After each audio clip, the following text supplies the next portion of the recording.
Hi, my name's Phil. I like talking about politics, and in this video I'd like to discuss the latest in Liz Truss's reign of stupidity, as despite coming very close to a government-ending disaster yesterday, her arrogance sees her continuing on as before with no apparent caution or lessons learned shown at all.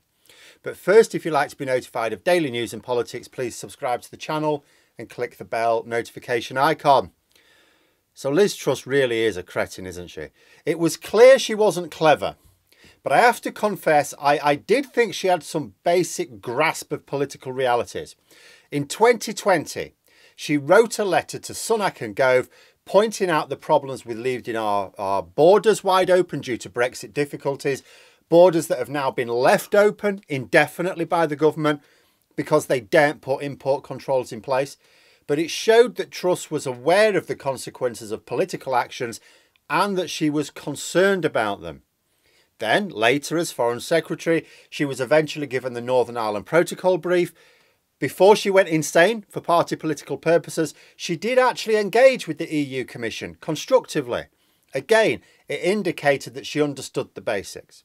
As Prime Minister, she shelved the nonsense about replacing the Human Rights Act and privatising Channel 4, an indication she wasn't that bothered about pursuing pointless culture wars.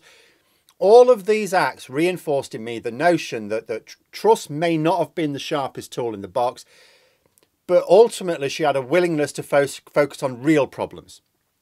Now, I didn't delude myself that what she would consider real problems are what I would consider real problems for the country. I didn't think she was going to govern for the good of the country or its people, but at least deal with real problems rather than imagined ones.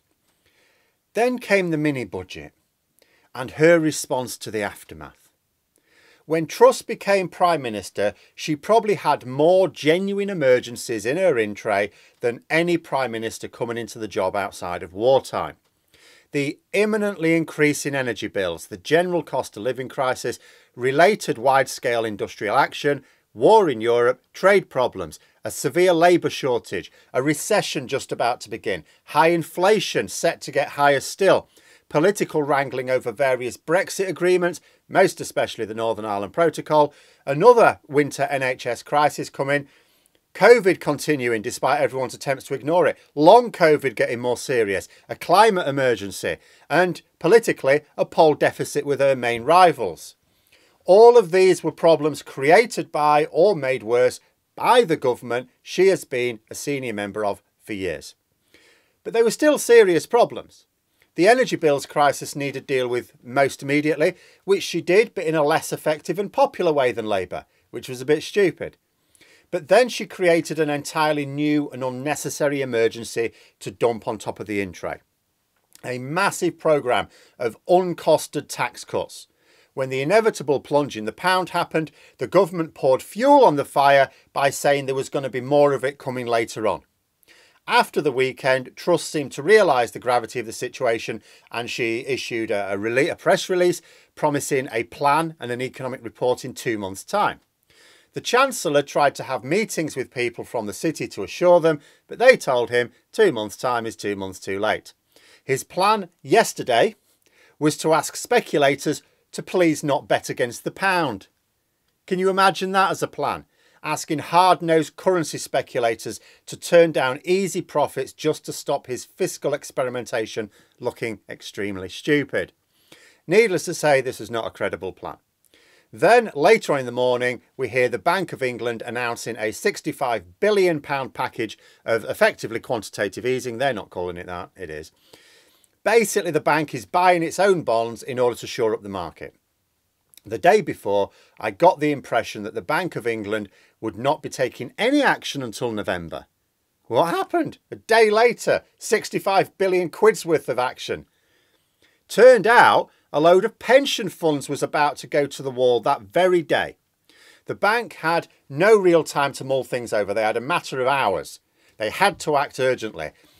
If that had have happened, I gather you're looking at an event like the collapse of Northern Rock, which is what kick-started the financial crash of 2008 in this country. People are now comparing this to the government ending Black Wednesday of 1992 and the global crash of 2008. But I think there's a big difference. On those occasions, The public, yes, lost faith in the government to act in their economic interests, certainly. But because they saw the government, rightly or wrongly, as having failed to stop the problem. But people still knew that actually the problem was ultimately caused by greedy speculators. They knew it was the bankers. This is different because it's been caused by the government. And what's more, the public know it's been caused by the government. The right-wing media are trying to convince people that it's Russia and that the same problems are happening everywhere around the world. Oh, look, the euro's down against the dollar, the yen's down against the dollar, this is down against the dollar. Yeah, the dollar's doing really well. The dollar is powering up.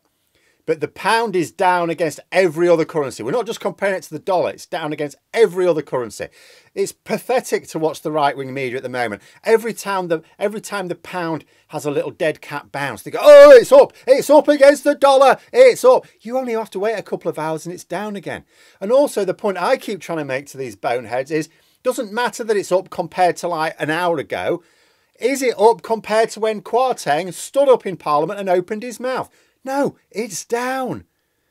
Also, no other countries are seeing investors dumping their bonds. No other countries having their central bank take emergency action to stop the economy disappearing up its own arsehole. And how is Truss responding to this? Yesterday, if the Bank of England had not intervened, that would have been that. It would have been a full-blown economic crisis from which this Tory government would definitely, without any shadow of doubt, not recover from for the next election. No matter what they did, they could get every decision right from there on in. Would make no difference. To think there are some in the Tory party who wanted to remove the bank's independence. If the Bank of England were not independent, that action yesterday wouldn't have happened, which means that we would be up shit creek now. Does anyone think that ministers would have made that same speedy decision? No, because the reason the Bank of England acted was to shield us against government decisions. They're not even applying the brakes to their own madness. This move by the bank now means they've had to abandon their plans for the sale of more bonds in an attempt to calm inflation down. The reverse will now happen. Inflation will probably go up higher.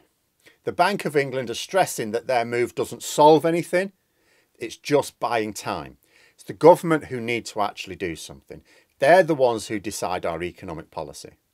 You would think that Liz Truss and her cabinet would have been chastened by yesterday's fireworks.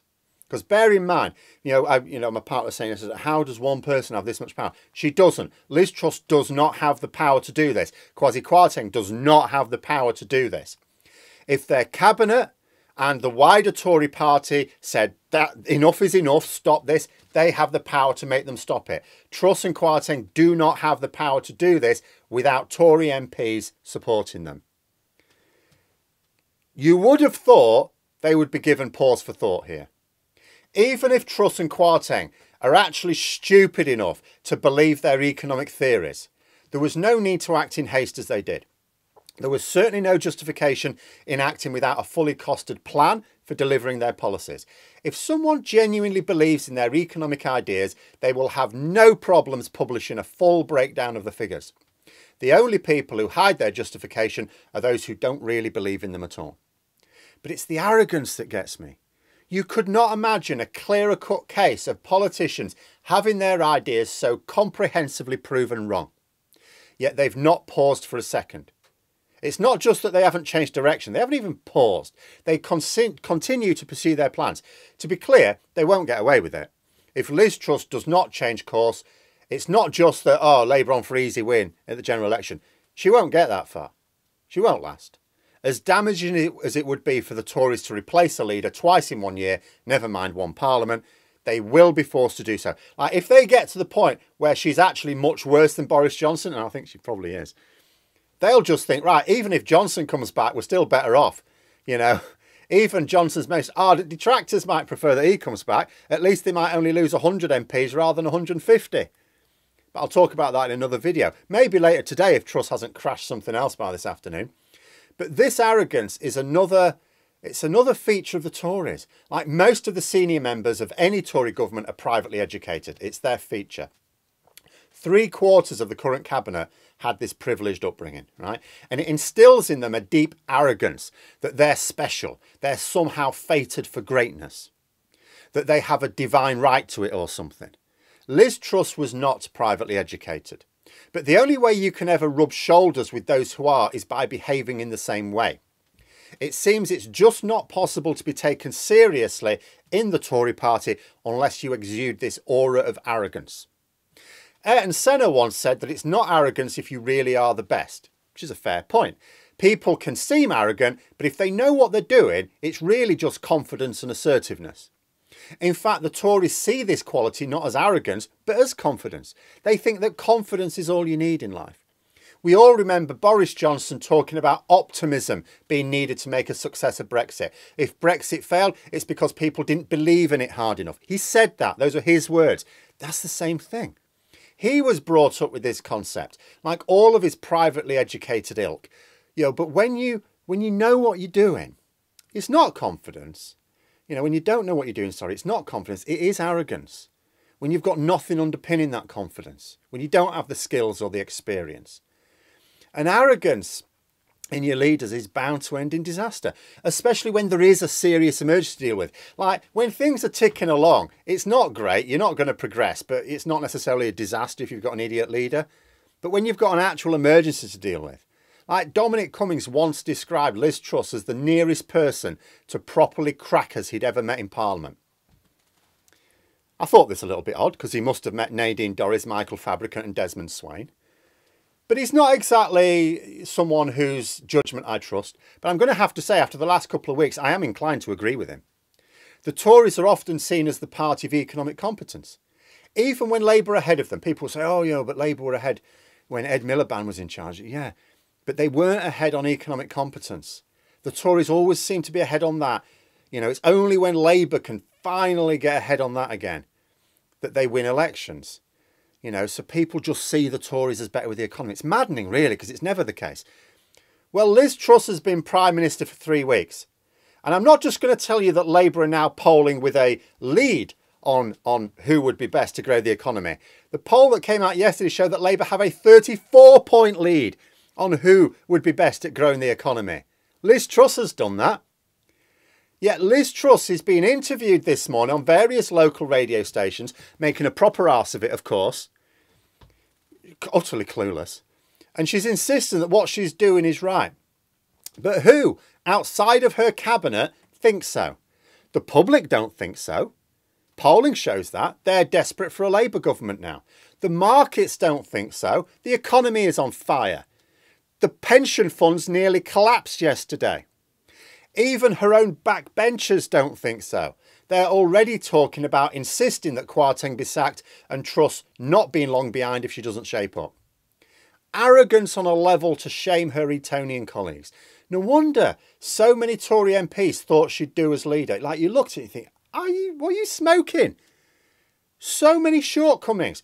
What could you write a list of shortcomings, huge list, write a list of benefits. Like, well, are there any? Without being facetious, are there any? How did they think she could possibly be leader? And I know a majority of Tory MPs didn't think she could, but enough of them thought she could that they put her on the final ballot. How? And it's because they confuse arrogance for confidence. It's not quite the same thing. They just can't shake the notion that arrogance is not a leadership quality, it's a hindrance. But those are my thoughts. Let me know yours in the comments below. Hope you found the video interesting. If you did, please click the like button. If you'd like to support the channel further, the join button for memberships. And until next time, I'll see you later.